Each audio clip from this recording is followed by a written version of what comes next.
এখানে দূর দূরান্ত থেকে অনেক শুদ্ধ ভক্তরা রয়েছেন, সকলের চরণগুলো মাথায় রাখছি। বৈষ্ণবের কৃপা না হলে এই ভগবানের কথা বলাও যায় না, বোঝাও যায় না। নরোত্তম দাস ঠাকুর যা বলছেন, বৈষ্ণবের কৃপায় পায় সেই বিশ্বম্বর, ভক্তি বিনা জপ তপ সব অকিঞ্চিত কর। কোনো সাধন ভজন করে ভগবানকে তেমন একটা পাওয়া যায় না, ধরাও যায় না, বুঝলেন। ভগবান ভাগবতের মধ্যে বলছেন, নর উদয়মান যোগ, কোনো তপস্যা করে আর যোগ দিয়ে, এমনকি যে সাধারণ ধর্ম যেটা গুণজাত ধর্ম, এই ধর্ম করেও ভগবানকে পাওয়া যায় না। পরম ধর্ম করে ভগবানকে পাওয়া যায়, কিন্তু ধর্ম করে ভগবানকে পাওয়া যায় না। এই জন্য ভগবান বলছেন সর্বধর্মান পরিত্যাজ্য। ভগবান কিন্তু ধর্ম ত্যাগ করছে বলছে, তাই না? সর্বধর্ম পরিত্যাজ্য, ভগবান কিন্তু ধর্ম ত্যাগ করতে বলছে। ভগবান কিন্তু নাকি অধর্ম ত্যাগ করতে বলছে? ধর্ম ত্যাগ করতে বলছে। এই গুণজাত ধর্মকে ত্যাগ করতে বলছে, তামসিক ধর্ম, রাজসিক ধর্ম, এমনকি সাত্বিক ধর্ম ত্যাগ করতে বলছে। অন্তজ ধর্ম, দেহজাত ধর্ম, এই ধর্ম, আত্মেন্দ্রিয় প্রীতিবাঞ্ছার ধর্ম, এগুলো ত্যাগ করতে বলছে। তো এখন এখানে আমরা যারা সাধারণ মানুষ, এই পরম পবিত্র দিনে আমাদের প্রতিজ্ঞা হওয়া উচিত যে ভাগবতের এই শ্লোকগুলোর একটু ধরে রাখব।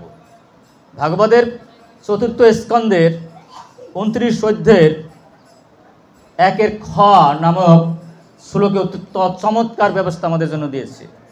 এই শ্লোকগুলো যদি মনে রাখতে পারি, অবশ্যই অবশ্যই মরার সাথে সাথে আমরা বৈকুণ্ঠ প্রাপ্ত। হরে কৃষ্ণ, সুন্দর জিনিস না? এখানে ভগবান বলছেন ভাগবতের ভিতরে, এবং মহাজনরা বলছেন, সেই কথাগুলি আমি অতি সংক্ষেপে আপনাদের কাছে পরিবেশন করতে চাই। এখানে বলছেন ভক্তি কৃষ্ণে, বৈকুণ্ঠ ধাম যদি যেতে চাও, প্রহ্লাদ মহারাজ কেন এত বড় প্রহ্লাদ হলেন? উনি কিন্তু হয়তো কেউ অপ্রতিহতা, ওনাকে কিন্তু বন্ধ করতে পেরেছিলেন কোনো ক্ষমতা, ওনাকে কোনো অত্যাচার? যত অত্যাচার আসবে মনে করবেন এটা ভগবানের কৃপা, বোঝা যায়। যত কষ্ট আসবে ভক্তির জীবনে মনে করতে পারি ভগবানের সীমাহীন কৃপা। কারণ কষ্টের মধ্যে যেমন আগুনে সোনা দিয়ে সোনাকে খাঁটি করে, তদ্রূপ ভক্তি জীবনে যদি কোনো কষ্ট আসে বুঝতে হবে ভগবানের সীমাহীন কৃপা। ভগবান ভাগবতের মধ্যে বলছে, জৈষ্য অহম অনুগ্রামী হরস্যি তদ্ধর্ম শোনই, আমি যাকে কৃপা করি তার সমস্ত জড়দের সুখ কেড়ে নিয়ে যাই। বোঝা যায়? জড় সুখ থাকলে কি ভগবানের আমরা যুক্ত হতে পারবো? যদি ঝরা পাতার মতো হয়ে যাব। যে কথা আমার বলতে ভীষণ ভালো লাগে, এই কার্বন ডাই অক্সাইড গাছে নেয়, তাই না? আর এই গাছের থেকে যদি পাতা পুড়ে যায় মাটিতে, ও কি অক্সিজেন দিতে পারবে? কার্বন ডাই অক্সাইড দিতে পারবে? পারবে না, তাই না? ঠিক আমরা যদি ভগবান থেকে বিচ্ছিন্ন হয়ে পড়ি, আমরা ঝরা পাতার মতো, তাই না? আমরা কি করব? আমরা শুকাই যাব, তাই না? নিজেও শান্তিতে পাবো না, অন্যকে শান্তিতে রাখতে পারবো না। পারবো কি? এই জন্য গীতার মতো এত সুন্দর গ্রন্থ হয়। গীতায় বলছে, যুক্ত কর্মরত ত্যাক্তা শান্তি নাতি নষ্টম অযুক্ত কাম করণ ফলে শক্ত নিবদ্ধতে। শুনেন, ভাগবত গীতার মধ্যে দেখলে আমি দিশা রয়ে যায়। অর্থ ইন্দ্রত অভিদাতাম সর্ব অর্থ অপরিণীর নাম। এই 14টা ইন্দ্র দিয়ে তুমি যদি ভোগের মধ্যে থাকো, তোমার সব চলে যাবে। ভ্রংশিত জ্ঞান বিজ্ঞান, তুমি জ্ঞান হারাবা, বিজ্ঞান হাবা। জ্ঞান মানে কি? আধ্যাত্মিক জ্ঞান। বিজ্ঞান মানে কি? এই আধ্যাত্মিক জ্ঞানকে তুমি কিভাবে প্রয়োগ করবা, এগুলো বিজ্ঞান। যেন অবশ্যই মুখ্যতাম, তোমার যদি জ্ঞান বিজ্ঞান রহিত হয়ে যাও, মরার পরে তোমার পাথর বা গাছ বানাইতে হবে। দেখছেন কাণ্ডটা? 80 লক্ষ জন্মের পরে মানুষ জন্ম পেয়েছি, মরার পর কি গাছ পাথর হওয়ার জন্যে? এই জন্য এই 14টা ইন্দ্র দিয়ে যদি ভগবানের যুক্ত, এই যে কান দিয়ে যে শুনছেন, বিশাল কাজ, সবচেয়ে বড় কাজ হচ্ছে শ্রবণ। কারণ ভক্তি জীবনের প্রথম অঙ্গ, তাই না? এই আমি যদি সরেয়া কথা না জানি তাহলে কি আগাতে পারবো? যার শ্রবণ নাই তার কোনো ধর্মই নাই, বোঝা যায় না? ABCD না জানে, সরেয়া কথা না জানে, তাহলে বিয়ে বাস করতে পারবে? যে শ্রবণ জানলো না তার কি অন্য অঙ্গের কোন প্রতিষ্ঠা লাভ করতে পারবে বলুন? এই জন্য শ্রবণম মঙ্গলম। এই জন্য বলছে ভ্রুইদাজনা, শ্রেষ্ঠ দাতা যিনি এই কৃষ্ণ কথা দান করেন। এখানে বলছে ভক্তি কৃষ্ণ। আচ্ছা, আমরা ভক্তি দেখেন বলছে কৃষ্ণকে ভক্তি করছে, তা আমরা যারা দেবদেবীর পূজা করি তারা কি ভুল করছি? না, আমরা সরয়া কখনো শিখিনি, তার উপরের ক্লাস আমরা, তাই না? নিচের আছি। 7 যেমন দেবদেবীর পূজা করলে দুর্গাদেবী পূজার অধিকার জন্মে, 7 জন্ম দুর্গাদেবীর পূজা করলে শিবের পূজার অধিকার জন্মে, 7 জন্মে শিবের পূজা দেওয়ার হলে নারায়ণের পূজার অধিকার জন্মে, বহু জন্মে নারায়ণ পূজা দেওয়ার পর কৃষ্ণের পূজার অধিকার জন্মে। হরে কৃষ্ণ। যারা কৃষ্ণের পূজা আরম্ভ করে দিছে তারা নিশ্চয়ই ওইগুলো ক্রস করে আসছে। হরে কৃষ্ণ, বোঝা যায় না? তাহলে কি হচ্ছে, বলা হলে এখানে দেখেন কি চমৎকার বলছে নারদ মুনি এবং নিজে ভগবান এই কথাগুলি আমার একটু বলছে। ভক্তি কৃষ্ণে, আরে ভক্তি বলতে আমরা কি বুঝি? একজন বলেন ভক্তি। গ্রাম অঞ্চলে দেখবেন উল্টাপাল্টা কথাবার্তা প্রায় আমরা শুনি, তাই না? ভক্তি বলতে কি বুঝি? সর্বভূতি বিনির্মুক্ত তৎপরের মন নির্মূলম ঋষিকেন সেবনাং ভক্তির উচ্চতে। 14 ইন্দ্র দিয়ে যদি ভগবানের সেবায় যুক্ত করি তাহলে নাম ভক্তি। অন্য বলে শুনলাম জ্ঞান কর্ম অনাবৃতম। জ্ঞান কর্ম অনাবৃত হতে হবে। অভিলাষ থাকলে কিন্তু শুদ্ধ ভক্তি হবে না। অভিলাষ থাকলে কি শুদ্ধ ভক্তি হবে? তাহলে কি ভগবান পাবো? আমার রোগ মুক্তি চাই, আমি আমার বিবাহ চাই, সুপাত্র চাই, জামাই চাই, বাড়ি চাই, গাড়ি চাই, এগুলি ভগবান দেবে ঠিকই। কিন্তু যদি প্রেম চাই তাহলে কি এগুলি চাইতে পারবো? এই জন্য বলছে ভক্তি কৃষ্ণে। এবং যদি আমি এই মানব জন্ম সার্থক করতে চাই, যদি ভগবানকে পেতে চাই, প্রহ্লাদের মতো কৃপা পেতে চাই, তাহলে এই কথাগুলো আমাদের মনে রাখতে হবে।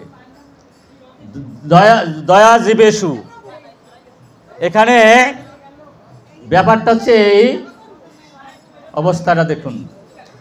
আমরা যারা ভগবতী জীব, আমাদের ভোগেই ভালো লাগে, তাই না?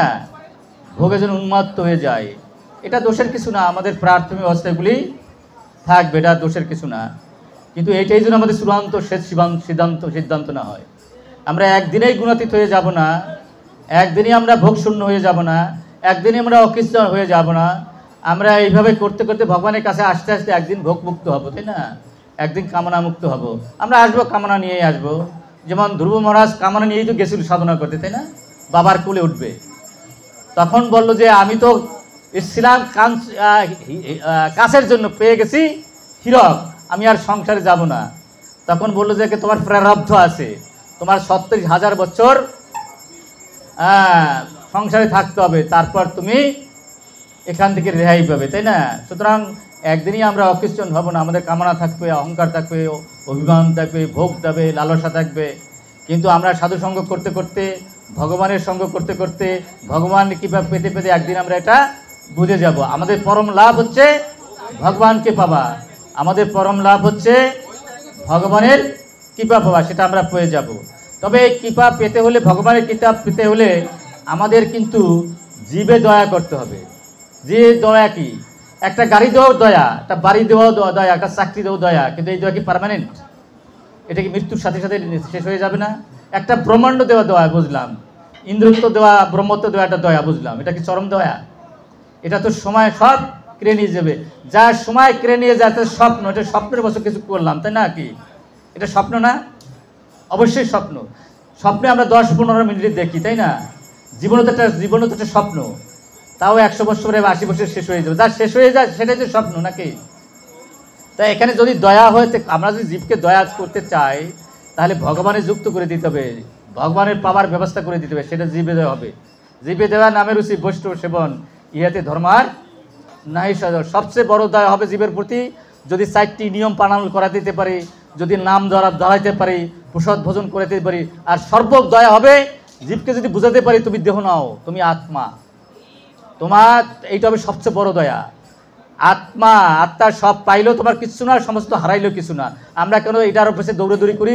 যখন দেহত্ব বুদ্ধি থাকি তখন দৌড়াদৌড়ি, যখন দেহত্ব বুদ্ধি শূন্য হয়ে যায় তখন কি দৌড়াদৌড়ি থাকে? আত্মা সব পাইলো যা, সব হারাইলো তা। কিন্তু সাধারণ মানুষকে আমরা কি বুঝি? যেটা খারাপ জিনিস সেটার পিছনে আমরা দৌড়াদৌড়ি করতেছি, তাই না? সেটাই ভগবানের কাছে চাই। ভগবানের কাছে কিছু জড়জড়ি বস্তু চাইলে কি ভালো পাচাইলাম? ভগবানের কাছে চাইতে হবে কোনটা? যেটা অক্ষয় বস্তু, সেটা হলো প্রেম, সেটা হলো ভগবান, এটা চাইতে হবে। কিন্তু আমরা কি সেটা করছি? আমরা এবং বুঝুন, এখানে বলছেন ভগবান, এখানে মহাজনরা বলছে যাহারা এই কথাগুলো সত্যিকার অর্থে হজম করবে, তাই না, তারা প্রহ্লাদের মতো শক্তি সঞ্চয় করবে। হরে কৃষ্ণ, প্রহ্লাদের মতো শক্তি সঞ্চার করবে। প্রহ্লাদ 33 কোটি দেবতা যা না পারলো, 10 দিকপাল যা না পারলো, ব্রহ্মা যা না পাইলো, শিব যা না পাইলো, এমনকি লক্ষ্মী যা না পেল, তা কিন্তু প্রহ্লাদ পেয়েছে। কারণ প্রহ্লাদের মাথায় নৃসিংহদেব হাত রেখেছিল, আর কেউ মাথায় রাখছিল? তাই বুঝুন কত বড়। এগুলো বলছে অকণ্ঠ জ্ঞান আত্মানা, আমার এই যে আধ্যাত্মিক জ্ঞান পূর্ণমাত্রায় যদি সঞ্চার করতে পারি, যদি সাথে আত্মা এই জীবাত্মা যদি জানে, বলছে ভূয়াত, অবশ্যই অবশ্যই এই কথাগুলো যারা জানবে এবং মানবে তারা অবশ্যই অবশ্যই অপবর্গে চলে যাবে। পবর্গ আমরা তো জানি, পব মানে নাকি, পথে মানে পরিশ্রম। আমরা যত পরিশ্রম করি সব কি ফল দেয়? ফেনা উঠে যায়। প পরিশ্রম, ফ ফেনা, ব অধিকাংশ ব্যর্থ হয়ে যায়, ম তারপর একদিন আমরা মারা যাই, তাই না? তাই এত সব যদি করি, লাভটা হয়ে গেল কি? ওই মিথ্যার পিছনে আমরা ঘোরাঘুরি করলাম, আসল বস্তু পেলাম না, আবার জন্ম, আবার মৃত্যু, আপনার তৃতীয় জ্বালা, তাই না? তাহলে কি আসল লাভ হইল? এই জন্য বলছে এই যে আধ্যাত্মিক জ্ঞান যারা পূর্ণমাত্রায় জানবে, যারা ভগবানের ভক্তি করবে, আর যারা জীবে দয়া করবে, তারা কি করবে?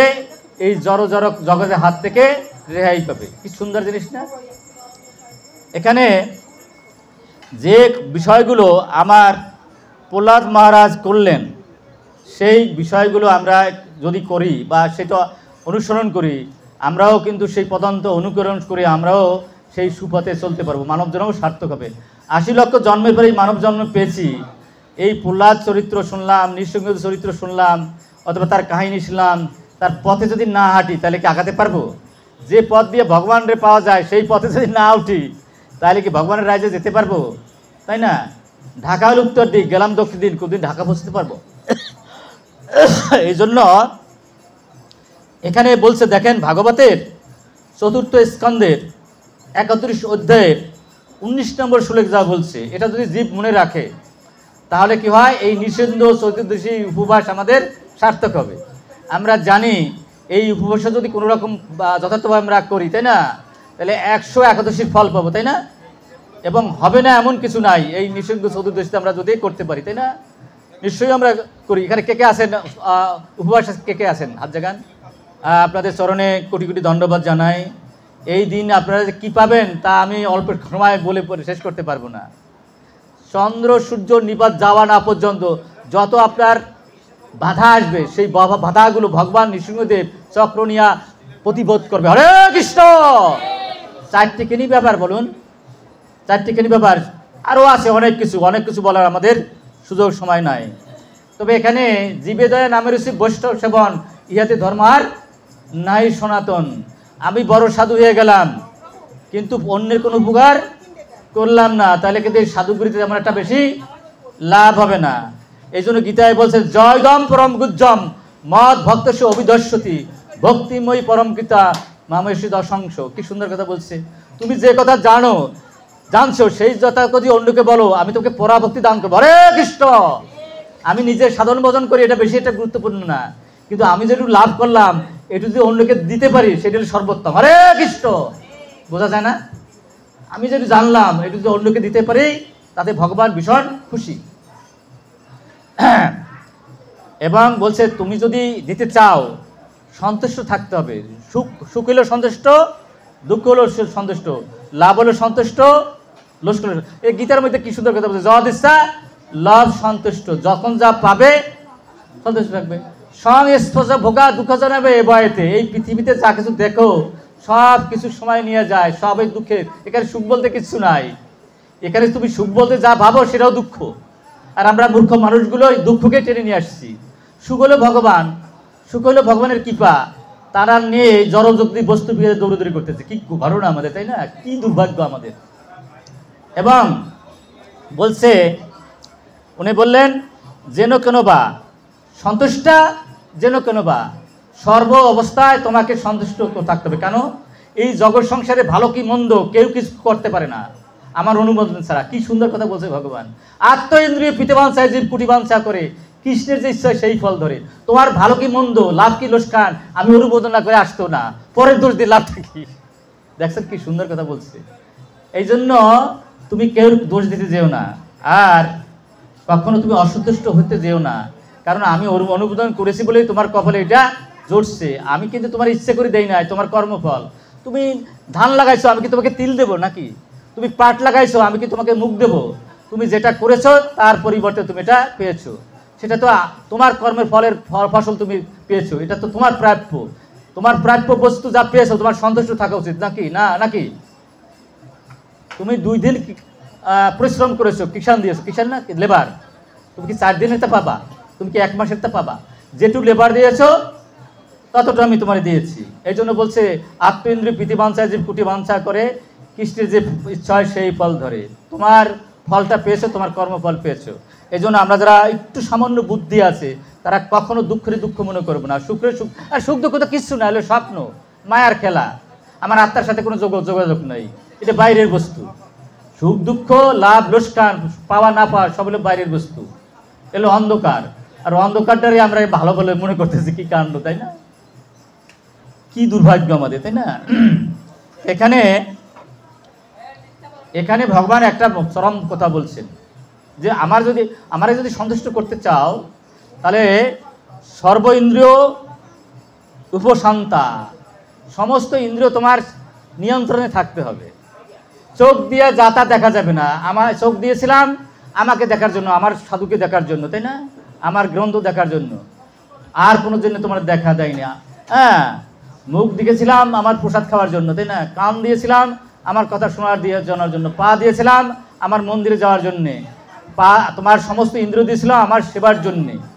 যদি তাই করো তোমার ইন্দ্রিয় নিয়ন্ত্রণ হয়ে যাবে। আর যদি আত্মেন্দ্রিয় প্রীতি বাঞ্ছায় থাকো, লক্ষ কোটি জন্মে তুমি নিয়ন্ত্রণ করতে পারবে না। কোটি টাকা, 1000 কোটি টাকা, 1000 কোটি টাকা, 10,000 কোটি টাকা, 10,000 কোটি টাকা, লক্ষ লক্ষ কোটি টাকা, আগুনের মধ্যে ঘি দিলে কি নেমে আগুন? আমি হচ্ছি অনন্ত শান্ত সমুদ্র, আমাতে যুক্ত হলে তুমি শান্ত হয়ে যাবে, আন্ডারস্ট্যান্ড? আর ওই আগুনের সমুদ্রে যদি ঝাপাঝাপি করো, তুমি কি শান্ত হতে পারবা? আগুনের ভিতর ঝাঁপ দিয়ে পড়লে তোমার আগুন জ্বলবে না। এই ভোগের আগুনে যদি ডুবাডুবি করো, তুমি কখন শান্ত হবে না। সেই জন্য তোমার কী করা উচিত? তোমার এই ভোগের আগুনে ধাপাধাপি জবাজবি না করে আসো, আমার কাছে চলে আসো, আমার কথা শোনো, আমার সাধু সঙ্গ করো, সাধুর কৃপা নাও, তাই না?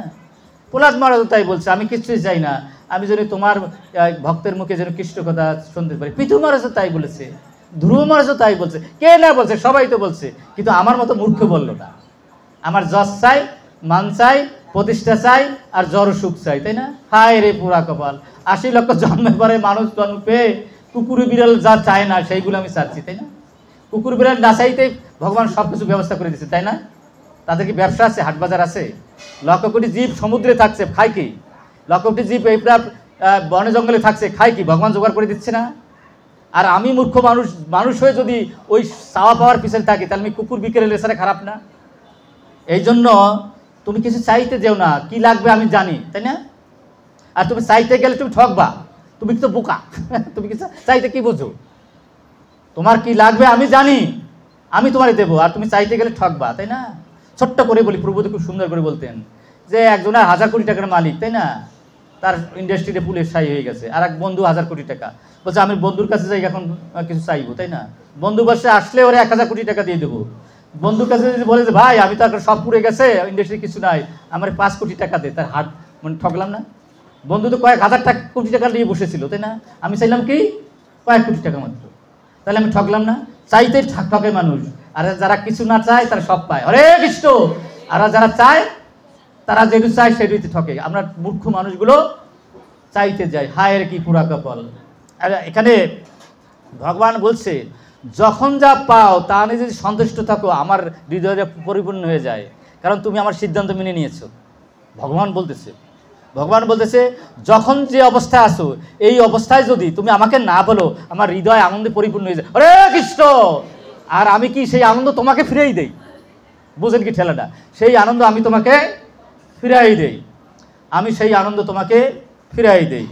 এবং শোনো, যখন দেখি আমার এই জীব সর্ব অবস্থায় সন্তুষ্ট রয়েছে, ওই দেখে আমার হৃদয় পরিপূর্ণ হয়ে যায়, আমার ভগবানের হৃদয় পরিপূর্ণ হয়ে যায়।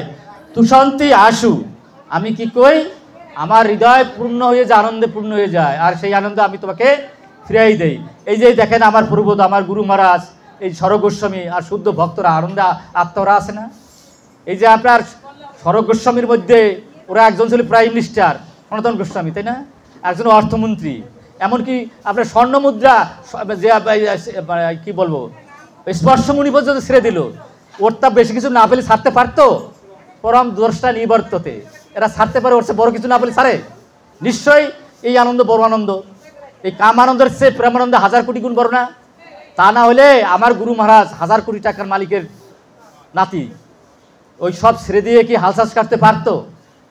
প্রভু তো বলছে দেখো ওই টাকা দিয়ে বেশি একটা ভালো ভোগ হয় না, নিজের পরিশ্রম করে যারা উৎপাদন করবে সেইটা সর্বোত্তম ভোগ। হরে কৃষ্ণ। আর আমার গুরু মহারাজ কি করলেন, নিজে হাল চাষ করলেন, উৎপাদন করলেন, আর তাই দিয়ে কি করলেন দেখেন। আবার এই যে আপনার এই যে আমরা যদি দেখি, আমরা তো কত বড় মূর্খ, যতদিন দুঃখ থাকে ততদিন ভগবান থাকে, আর দুঃখ গেলে পর ভগবান কিন্তু চলে যায়, বোঝা যায় না? যখন আমরা সুখে থাকি তখন ভগবানের ভুলে যাই, আর দুঃখ থাকলে তো একটু ভগবানের মনে পড়ি, তাই না? এই জন্য আপনার ওই আপনার দেবকী মাতাজি তাই বললেন, তাই না, যে তুমি যতদিন দুঃখ ছিল কৃষ্ণ ছিলা, যুদ্ধ শেষ, দুঃখ শেষ, তুমি চলে গেছো, আয় দুঃখ বারবার আসো। দুঃখ থাকলে কৃষ্ণ থাকে, আর দুঃখ নাই কৃষ্ণ চলে যাচ্ছে। না না, আমি এই দুঃখ চাই, আমি সুখ চাই না। আসলে ভজন করতে গেলে এইভাবেই মানসিকতা থাকতে হবে। যদি আমি এখানে ওই পিঁপড়ার মতো সুখ খুঁজে বেড়াই, পিঁপড়া করে কি জানেন, সুন্দর ওই মরমর পাথর দিয়ে যদি আপনার ই করা হয়, বিল্ডিং বানানো হয়, যদি একটু ফুটে হয়, তার মধ্যে একটু খাবার যদি ঢোকে, ওই পিঁপড়াটা অত সুন্দর জায়গা দিয়ে হাঁটবে না। ওই ফুটা যেটা আছে, যেখানে পচা একটু ময়লাযুক্ত খাবার রয়েছে, ওর ভিতরে ঢোকে, ও কি বাঁচে? কেউ পাড়া দিয়ে মেরে ফেলে, তাই না? আমরা সেইভাবে মরার দিকেই যাচ্ছি। যারা কিছু চাইতে চায়, পাইতে চায়, তারা মরার দিকেই যাচ্ছি, অথচ আমরা সেটা বসতে চাই না। হায় রে কি পুরো কপাল। তাই ভগবান বলছে এই জীব যখন যা পায় তাই যদি সন্তুষ্ট থাকে, তাহলে প্রহ্লাদ মহারাজের মতো শক্তিশালী উঠবে। হরে কৃষ্ণ। এই প্রহ্লাদ মহারাজ সে কখনো কাউকে হতাশ হয়েছে? শুধু হতাশ না, কি ঘটনা ঘটাই দিল দেখেন তো দেখি। এই যে আপনার তারে মারার জন্য চেষ্টা করে না এমন কিছু নাই, ত্রিশূল মারলো, মত্ত হস্তির পায়ের তলায় ফেলাই দিল, তাই না, বিষ খাওয়াইলো, কি না করছে, ত্রিশূল দিল, করে নাকি বলেন, মন্ত্রপুত্র করলো নাকি, পাহাড়টা ফেলাই দিল, কি না করেছে, তাই না? তারপরে মারতে পারছে, রাখে কৃষ্ণ মারে কে, মারে কৃষ্ণ রাখে কে। আমরা যদি কমপ্লিট সারেন্ডার করি ভগবানের কাছে, ভগবান ওইভাবে রক্ষা করে। কিন্তু আমরা যদি নিজেরে বাঁচাতে চাই, ভগবান আমি রক্ষা করবে কেন ভাই? হ্যাঁ, যদি ভগবান করি আর কাপড় কাচাই, তা জলে ডুবকে মরবো না? আর যদি কমপ্লিট সারেন্ডার করি, ছোট্ট করি, একেবারে ছোট্ট করি, বলছে দেখো এই জগৎ সংসারে বড়টা নৌকা আছে, 16 নাম 32 অক্ষর, তো বিশ্বাস করছে, বলে হায়, তা নদী পার হইতে গেছে যে কোনো খাওয়া নাই, তখন ও বড় নৌকা তো আছে, 16 নাম 32 অক্ষর, নাম জপতে ওপর চলে গেছে। আচ্ছা, জমিতে বলে তুই আসলি কি করে? আরে আসছি ওই বড় নৌকা। কি নৌকা? আপনি একবার বলুন, জয় শ্রীকৃষ্ণ চৈতন্য, জোরে জয় শ্রীকৃষ্ণ চৈতন্য, জোরে বলুন জয় শ্রীকৃষ্ণ চৈতন্য প্রভু নিত্যানন্দ শ্রী অদ্বৈত গদাধর শ্রীবাসাদি গৌর ভক্তবৃন্দ, হরে কৃষ্ণ কৃষ্ণ কৃষ্ণ হরে হরে, হরে রাম রাম রাম হরে হরে। এই নাম জপ করতে করতে ওপার গেছে, শয়তানের বুদ্ধিতে শয়তানের অধিক চলে। জমিতে বলছে এই তুমি কি করে আসলে যে বড় নৌকা গেলে কিভাবে? 16 নাম জপতে গেলে আমি পারবো? হ্যাঁ সবাই পারবে, ভগবান কেউ নিষেধ করে না। বলে ভালো ম্যাজিক তো, কালকে সবারই আমি দেখাই দেবো যে আমি নদী পার হইতেছি হাইটে হাইটে, তাই না? তো জমিদারকে যাইয়ে বলছে ভাই কি কয় 16 নাম 32, কতই তো কই। নদীর কাছে গেছে, হরে কৃষ্ণ কয় ঠিকই, আবার মাঝে মাঝে কাপড় কাছে, যেটু কাপড় কাছায় সেটুই ডুবে যায়। বিশ্বাসে মিলিয়ে বস্তু তর্কে বহুদূর। ওরও বিশ্বাস না থাকলে হবে? রাখে কৃষ্ণ মারে কে, মুখ দিয়ে বললে হবে? কমপ্লিট সারেন্ডার করতে হবে, যেমন প্রহ্লাদ করেছিল, তাই না? এবং বলছে ভগবান বলছে আমি যোগক্ষম বহমি হম, তোমার কি লাগবে সেটা আমি জোগাড় করে দেবো, আর তোমাকে রক্ষা করে দেবো, তোমার সব কিছু রক্ষা করবো। আর ভগবান যদি জোগাড় করে দেয় আর রক্ষা করে দেয়, আর কিছু অভাব আছে? কিন্তু কেন আমাদের ভয় হয়? কেউ বলতে পারে আমাদের কেন ভয় হয়? আমরা ভগবানের ভালোবাসি না, এই জন্য ভয় হয়। ভালোবাসা মানে কি? ভালো না, বিশ্বাসও না, বিশ্বাসও ছোট জিনিস। বিশ্বাস থাকলে অবিশ্বাস থাকে, ব্যাপারটা হচ্ছে এই, সব কিছু উজাড় করে ভগবানকে প্রসন্ন করতে হবে, এটার নাম হলে ভালোবাসা। সব কিছু উজাড় করে, কিন্তু আমরা ভগবান ভগবান মুখ দিয়ে কই ঠিকই, কিন্তু আমার ডুর রেখে ভগবান ভগবান করি, তাহলে ভগবান আমাদের যোগক্ষম বহমান করবে কেন বলেন? প্রহ্লাদের মতো যদি হতে পারতাম তাহলে রক্ষা করতে হবে না? তা দেখেন ঘটনাটা কি। এই জন্য আমাদের প্রতিটি লোকেরই কিন্তু ভক্ত বানানো উচিত, ভক্ত হওয়া উচিত, তাই না? ভক্তের মধ্যে সমস্ত গুণ থাকে, কিন্তু অভক্তের মধ্যে কোনো গুণ থাকে না। একদিনের জন্য প্রহ্লাদ মহারাজ তার বাবাকে কিন্তু দুর্নাম করে না, করেছে কি? একটা নিন্দমন্য করেনি। বা বহুবার বলছে বাবা তুমি সব ছেড়ে দাও, এই যে যা কিছু দেখো সব স্বপ্ন, মৃত্যু তোমার এসে সব নিয়ে যাবে, তাই না? আর তুমি যে দেহত্ব বুদ্ধি নিয়ে নিজকে কর্তা ভাবছো, ভোক্তা ভাবছো, তুমি কর্তাও নাও ভোক্তাও নাও, ভোক্তা ভগবান কর্তা ভগবান, তুমি এটা ছেড়ে দাও। তুমি কি করো? সাধুর সঙ্গে চলে আসো, তাই না? সেখানে ভগবানের আশ্রয় গেলে তুমি পরম শান্তি লাভ করে, কথা তো বলছে প্রহ্লাদ মহারাজ। অনেক ঘটনা বলার আমাদের সুযোগ খুব কম। এবং যেমন ধরেন, যখন অনেক বড় ইতিহাসগুলো নাইবা বললাম, এগুলো অনেকেই সবাই জানেন। যখন প্রহ্লাদ মহারাজ দেখলেন নৃসিংহদেব উদ্ধার করেছে তার বাবারে, তাই না? তখন অনন্ত ব্রহ্মাণ্ড থরথর হয়ে কাঁপতেছে, বুঝলেন? অনন্ত ব্রহ্মাণ্ড থরথর হয়ে কাঁপতেছে, এবং সমস্ত ব্রহ্মা, সমস্ত ইন্দ্র, সমস্ত শিব যে অনন্ত প্রলয় হয়ে যাবে, কিছু আর থাকবে না, আসো তাড়াতাড়ি।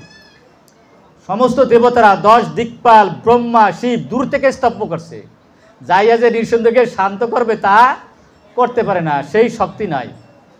এবং ঘটনা হচ্ছে কি দেখেন, এই কথাটা আমি আগে বলছিলাম, শান্ত সমাধিষ্ঠা শুদ্ধা সর্ববিধ অনুরঞ্জন জানতি অঞ্জস অস্তুপদাম অস্তুত প্রিয় বান্ধবা। যতক্ষণ পর্যন্ত মানুষের সাথে তোমার ভালোবাসাবাসী না হবে, ভক্তের সাথে ভালোবাসাবাসী না হবে, ততক্ষণ পর্যন্ত আমি তোমাকে কৃপা করবো না। ভগবান কি ভুল বলছে কিছু? যত সাধন ভজন করি, যদি ভক্তরা আমাকে ভালো না বাসে, মানুষ যদি ভালো না বাসে, ভগবানের ভালোবাসা পাবো? তাই মানুষের ভালোবাসা পেতে ভক্তের ভালোবাসা যে সর্বস্থা শান্ত থাকতে হবে, তাই না? যেমন প্রহ্লাদ মহারাজ ছিলেন, এত কিছু হওয়ার পরে প্রহ্লাদ মহারাজ শান্ত। আগুন দিয়ে আগুন নিবানো কি যায়? আগুনের ভিতরে জল ঢালতে হয়। দেবতারা অশান্ত, যেহেতু গুণের খেলা চলে, এমনকি ব্রহ্মা অশান্ত, তার মধ্যে গুণের খেলা খেলে। 33 কোটি দেবতা অশান্ত, গুণের খেলা চলে। যাদের গুণের খেলা চলে তারা কি শান্ত হতে পারে? বোঝা যায় না? এমনকি লক্ষ্মীও চঞ্চলা। সবাই মিলে বলো, লক্ষ্মী তুমি নৃসিংহদেবকে শান্ত করো। তখন বলেন, না না না না না না, আমি যেতে পারবো না, আমিও চঞ্চলা। তখন প্রহ্লাদ মহারাজ আগায়, তাই না? যেহেতু উনি শান্ত ছিল, আর আমার নৃসিংহ অশান্ত হয়ে গেল, তখন নৃসিংহদেব শান্ত দেখে শান্ত হয়ে গেল। আন্ডারস্ট্যান্ড? বলে আমি বড় খুশি হয়েছি, এত খুশি হয়েছি, অকল্পনীয় খুশি হয়েছি। 33 কোটি দেবতা আমাকে শান্ত করতে পারলো না, 10 দিকপাল আমাকে শান্ত করতে পারলো না, ব্রহ্মা পারলো না, শিব পারলো না, লক্ষ্মী পারলো না, তুমি আমাকে শান্ত করে দিয়েছো। কারণ তুমি শান্ত ছিলে। ভক্তরাই শান্ত, শুদ্ধ ভক্ত যারা, তাই না?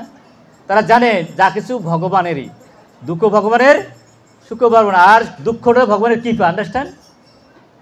আর সুখটা হচ্ছে ভগবানের করুণা। কিন্তু শুদ্ধ ভক্ত কি করুণা চায় না, চায় কৃপা। দুঃখ আর সুখ বোঝা যায় না। আর যারা আমার মতো পুরা কপালগা, তারা ওই জ্বর ও সুখ, যেগুলো কুকুর বিড়ালের চাহিদা, সেইটা পূরণের পেছনে ভগবানের কাছে আসি, এরকম হয় না? আমার মতো মূর্খ।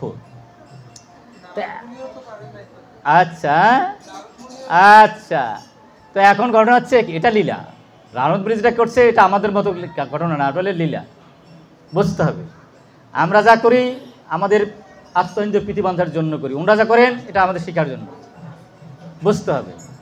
তো এখন বিষয়টা হচ্ছে এই, ওই যে বলে যে বাপ আমি তোমাকে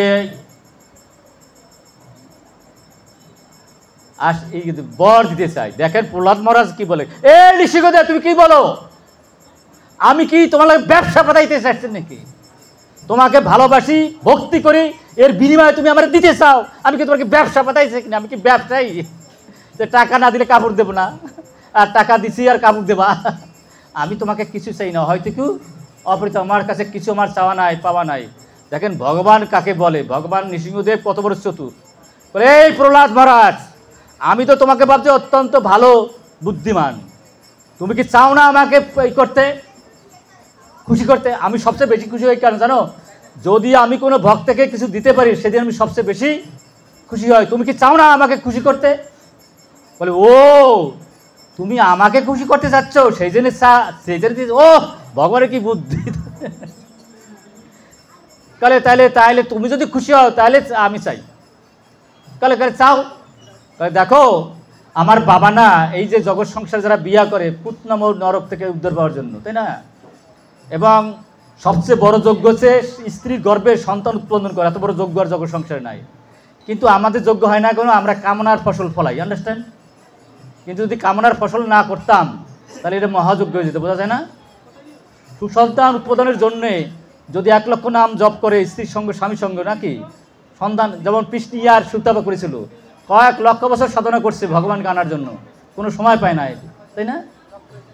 প্রথম প্রসাদ খেয়েছে, তারপর আপনার পাতা খেয়েছে, তারপরে সময় হয় না, তারপর পাতা খেয়েছে, এরকম লক্ষ লক্ষ বছর গেছে সুসন্তান আনার জন্য, বোঝা যায় না? এভাবে যদি হয় স্ত্রী গর্ভে সন্তান উৎপাদনের মতো এত বড় মহাযজ্ঞ নাই, বোঝা যায় না? এখন ব্যাপারটা হচ্ছে এই যে আমার বাবা আমাকে জন্ম দিয়েছিল এই নরক থেকে উদ্ধার পাওয়ার জন্য, আর আমি কি করলাম? আমার জন্য আমার বাবার মৃত্যু হয়ে গেল। তুমি যদি ভগবান আমাকে কিছু দিতে চাও এইবার দাও, আমার আগেই যেন আমার বাবা বৈকুণ্ঠ প্রাপ্ত হয়। হরে কৃষ্ণ। দেখছেন ভক্ত হইলে কি গুণ? এই জন্য প্রতিটি সন্তানকে ভক্ত বানানো উচিত। ভক্তের মধ্যে সমস্ত গুণ থাকে, অভক্তের মধ্যে কিছু থাকে বলেন? শুনুন, যত ডাক্তার ইঞ্জিনিয়ার জজ ব্যারিস্টার হন, আমি বন্ধ বলি না, যদি আমি এই ডাক্তার হইলাম, ইঞ্জিনিয়ার হইলাম, জজ হইলাম, ব্যারিস্টার হইলাম, পৃথিবীর সর্বস্ব ধনী হইলাম, জ্ঞানী হইলাম, ভক্ত হইলাম না, আমি কিন্তু পায়খানা কিটের চেয়ে অদম, বোঝা যায়? কারণ আমি মৃত্যুর সে আমার সব কিছু কেড়ে নিয়ে যাবে, তারপর যাবো না কোথায়? যাহারা এত জ্ঞান গরিমা পাওয়ার পরও ভক্ত না হয় তারা পায়খানা কিটের চেয়ে অদম, কিন্তু বোঝা যায়? মৃত্যুর পর পাথর বানাই দেবে, ভগবান বললো না? পাথর বানাই দেবেন অথবা গাছ বানাই দেবে। তাহলে আমার কোটি টাকা দিয়ে কী করো বলেন? আহা নিদ্রা ভয় মৈথুন, ওই কুকুরে গেলে নিচতলায়, আমি 10 তলায় করলাম, কুকুরগুলো হলো নিচতলার পশু, আমি গেলাম স্ট্যান্ডার্ড পশু। এটা কি ভালো প্রভু? বোঝা যায় না? ধন জ্ঞান বুদ্ধি তোমার সব থাকুক, কোনো আপত্তি নাই, কিন্তু তুমি যদি ভক্ত না হও তাহলে ঝরা পাতার মতো, তাই না? বিচ্ছিন্ন একটা পাতা, তাই না? তা এই জন্য প্রহ্লাদ মহারাজের কত গুণ দেখেন, ভাবা যায়। সে বলল ও আমি চাইবো, তাই দাও। সে বৈষ্ণব অপরাধ করেছে, গাছ কাটছে, প্রাণী হত্যা করছে, 33 কোটি দেবতার কষ্ট দিচ্ছে, কষ্ট দেয় না এমন কিছু নেই, এমন কোনো অপরাধ নাই আমার বাবা করে নাই। তুমি কৃপা করে বাবার সমস্ত অপরাধ মুক্তি দিয়ে, অপরাধ থেকে মুক্তি দিয়ে আমার আগে যেন আমার বাবা বৈকুণ্ঠ প্রাপ্ত হয়। হরে কৃষ্ণ। দেখেন কি ছেলের ছেলে। এই জন্য আমাদের প্রতিটি ঘরেই ভক্ত বানানো উচিত, তাই না? এখন নিশ্চিত এই বেটা প্রহ্লাদ, তোকে ভাবছিলাম তুই অনেক বড় জ্ঞানী, তুই তো মহামূর্খ। তোর মতো ভক্ত যার ঘরে জন্মগ্রহণ হয় তার বাবার মুক্তির জন্য আবার চাইয়ে নিতে হয়, না চাইতেই 21 কুল পর্যন্ত উদ্ধার প্রাপ্ত হয়। হরে কৃষ্ণ। বোঝা যায় না? না চাইতেই 21 কুল পর্যন্ত উদ্ধার হয়। তুই আমাকে প্রতারণা করতে চাচ্ছিস? আমি না বলছি তোকে দিলে আমি খুশি হই, আমাকে তুই খুশি করতে চাস না? বোঝা যায় প্রভু? তখন বলছে ও তাই, তুমি যদি আমার দিতে চাও তুমি খুশি হবে, তাহলে তুই কি চা? তুই ব্রহ্মলোক চা, তুই বৈকুণ্ঠ চাও, তুমি গোলক বৃন্দাবন চাও, শশাগরা অনন্ত ভ্রমণ চাও। তখন দেখেন কি বুদ্ধিমান প্রহ্লাদ মহারাজ, বলছে কি না না, যাহা সময় নিয়ে যায় তাই তো স্বপ্ন। আমারে তুমি লোভ দেখাইছো স্বপ্নের পিছনে, অনন্ত ব্রহ্মাণ্ডের স্বপ্ন। হ্যাঁ, আমি এই স্বপ্ন ব্রহ্মলোক স্বপ্ন, আমি স্বপ্নের মধ্যে আমাকে প্রবেশ করাতে চাচ্ছ। এখানে তো এটা ঝরা পাতার মতো, এটা রস নেই, এখানে এর কোনো আনন্দ নাই। যেখানে তুমি নাই সেখানে আনন্দ থাকে কি করে? যেখানে ভোগ সেখানে তো তুমি নাই। আমার যদি তুমি ভোগের মধ্যেই ঠেলে ফেলাই দাও তাহলে তো তোমার সেই আমি আনন্দ কোথায় পাবো? আনন্দ আছে কোথায়? তোমার শুদ্ধ ভক্তের মধ্যে যদি তোমার কথা আমি শুনতে পারি, সেটাই আনন্দময়। হরে কৃষ্ণ। তোমার যদি দিতে হয় এইবার দাও, যতক্ষণ আমি বেঁচে থাকবো ততকাল পর্যন্ত জানি তোমার শুদ্ধ ভক্তের মুখে তোমার এই কৃষ্ণ কথা আমি অনর্গল শুনতে পারি। হরে কৃষ্ণ। কি সুন্দর কথা উনি বললেন। তখন নিঃশুদ্ধ বলে তথাস্তু। তো আমরা অনেক সময় তো হলো, আবার কোন সাধু বলে সালাম দেয় না কেন, যাই হোক, আবার জোরে একবার বলুন জয় শ্রীকৃষ্ণ চৈতন্য, একটু জোরে, জয় শ্রীকৃষ্ণ চৈতন্য প্রভু নিত্যানন্দ শ্রী অদ্বৈত গদাধর শ্রীবাসাদি গৌর ভক্তবৃন্দ। হরে কৃষ্ণ কৃষ্ণ কৃষ্ণ হরে হরে, হরে রাম রাম রাম হরে হরে। জয় গৌর জয় নিতাই। অনেক সময় ধারা বক্তৃতা দিলে অনেকে বোঝা যায় না। আমি এখন প্রশ্ন করব, যতক্ষণ পর্যন্ত আমাকে না বলতে বলে। তো জানতে অজান্তে যদি আপনাদের চরণে কোনো অপরাধ হয় ক্ষমা করে দেবেন। আর আপনাদের চরণ ভরসায় শেষ, সুতরাং আপনাদের যতক্ষণ পর্যন্ত কৃপা না হবে এই দেবের দুর্লভ মানব জন্ম শেষ। সুতরাং আপনাদের চরণগুলো রাখছি, আমাকে অধিক কৃপা করবেন।